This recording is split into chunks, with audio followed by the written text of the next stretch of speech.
longtemps que je t'aime, jamais je ne t'oublierai. There was like those three things right here and then another. So this is the first time we have actual data from an Indian house as opposed to data from inside the fort. So when they did all the old excavations, they pretty much stuck to the fort itself. So we know a lot about what the French and the British were doing inside the fort in terms of their diet and that kind of thing, but we don't have almost no data on the Indians.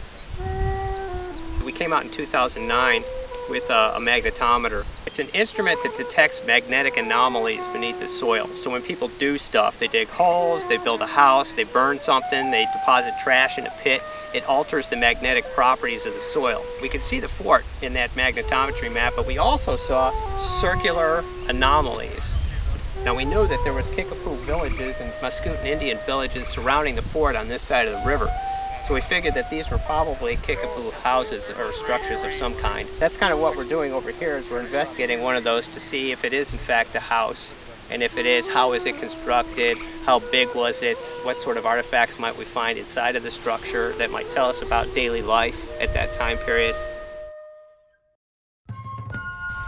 The reason the Indians were drawn here in the first place was just the economic possibilities. The French wanted to put Indians in the Wabash River Valley to kind of counter the British presence. The French had certain Indian tribes they were friendly with, you know, that they traded with actively. So they wanted to put their Indians, so to speak, in certain areas and establish forts in certain areas so they could lay claim to spots on the landscape. Because the British were coming from the other direction. They were coming from the east coast. British traders coming in through here, coming into what's now Ohio, and the French could see that, so they said, okay, well, we're going to have to start putting forts in here. So they started Fort Ouiatenon in 1717. They put in Fort Miami's up at Fort Wayne in 1721, and then they established Vincent's in 1732. Right, so that was kind of their line there of forts in this area, and then they moved the Wea into here, the main Miami tribe up at Fort Wayne, the Pankashawd farther down the Wabash. So those were those sorts of the different groups, the main groups at least, that were up and down the Wabash River Valley. And then the Kickapoo, who are for the most part based in Illinois, came here in 1734 with the Mascoutin, who were a small tribe, and they eventually kind of absorbed into the Kickapoo. And we've opened up an area, it's about 5 by 6 meters in size. It's about a quarter of the structure, a little bit more, just to kind of see how it was built, the size of it, and that sort of thing. We don't have time to excavate the whole thing because it was over 20 feet in diameter. It was really big. But one thing we do know is that it was burned. We got down to the base of the soil. The top layers of soil had been plowed up, and we got rid of that soil. And when we got down to the soil that wasn't disturbed, we found just huge patches of charcoal. So sometimes about that thick from that structure burning down.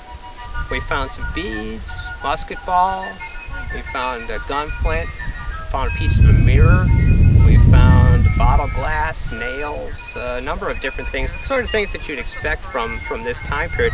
We've also found a lot of animal bone, which is going to be really useful in kind of talking about what sort of things people ate. You know, did they eat domestic animals, did they eat wild animals, or a mixture of both? As far as like getting the artifacts, like all this dirt that comes out of here goes through a screen. So we've got the screens over here with all of the dirt that gets dumped into the screen. They push it through and pick out all the artifacts from it. So that's, you know, otherwise you wouldn't really be able to find them that easily. Especially little pieces of bone or beads, especially some of these beads are just tiny. So in some of these screens we're using window screen like you'd use in your screen in your windows in your house. The holes are that small, so we can recover really tiny artifacts from them because we don't want to miss anything, something that might be interesting.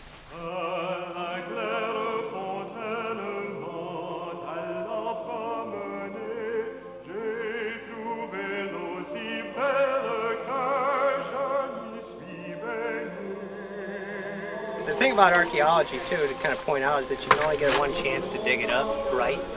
So you have to be careful about how you do it. And make sure that you don't make any grave errors in doing the excavation. But it's a slow, painstaking process. La plus haute branche,